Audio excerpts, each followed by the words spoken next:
من الصومال. والله الذي لا إله إلا هو إن التاريخ لا يعيد نفسه. مرت علي رسالة في الواتساب واصلة من الصومال. الصومال قبل 100 سنة كانت أغنى دولة في أفريقيا. قبل 100 سنة كان الصومال في الفترة ذيك يتصدقون على أهل الجزيرة العربية، حتى أنه حصل للأسف مجاعة في المدينة وقل فيها الطعام. من أنقذ المدينة؟ رجال الصومال.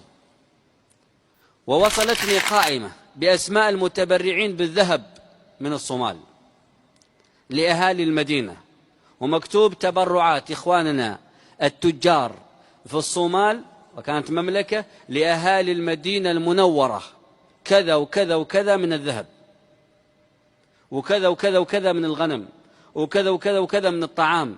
كل ذلك جاء من الصومال إلى المدينة.